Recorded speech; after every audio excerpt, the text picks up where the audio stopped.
Hi guys, welcome to our channel mister Sisindri. Sonia Akula Bigg Boss హౌస్లో తాను మాత్రమే స్ట్రాంగ్ అని ఫీల్ అవుతూ సాగుతుంది. సోనియా స్ట్రాంగ్ కంటెస్టెంట్ అవునా కాదా అనేది కాసేపు పక్కన పెడితే, సోనియా అమ్మాయిల గురించి మాట్లాడటం మాత్రం చాలా వరస్ట్గా ఉంటుంది. మొదటి 2 వారాల పాటు విష్ణుప్రియపై పడి ఏడుస్తూ ఉంది. అయితే వీకెండ్లో నాగార్జున వీడియోస్ వేసి మరీ కొన్ని హింట్స్ ఇవ్వడంతో ఇక విష్ణుతో పెట్టుకుంటే ఎలిమినేషన్ తప్పదు అని భావించి మరొకరిని టార్గెట్లోకి తీసుకువచ్చింది సోనియా ప్రస్తుత టార్గెట్ యష్మి గౌడ. తాజాగా నామినేషన్స్లో సోనియా మరోసారి అమ్మాయిల గురించి చాలా బ్యాడ్గా మాట్లాడింది అని చెప్పవచ్చు.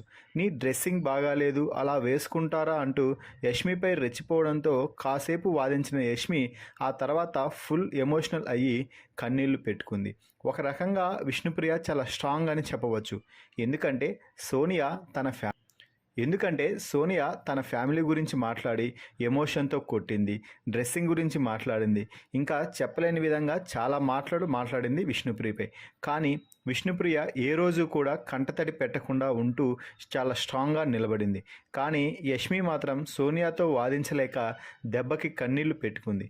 దీన్ని బట్టి అర్థం అయ్యేది ఏమిటి అంటే, మనం ఎదుటివారిని అనేటప్పుడు చాలా ఎంజాయ్ చేయొచ్చు, కానీ ఆ పరిస్థితి మనకు వస్తే కదా ఆ బాధ అర్థమయ్యేది. సో యష్మి మిగిలిన వారితో చాలా కేర్లెస్గా మాట్లాడుతుంది.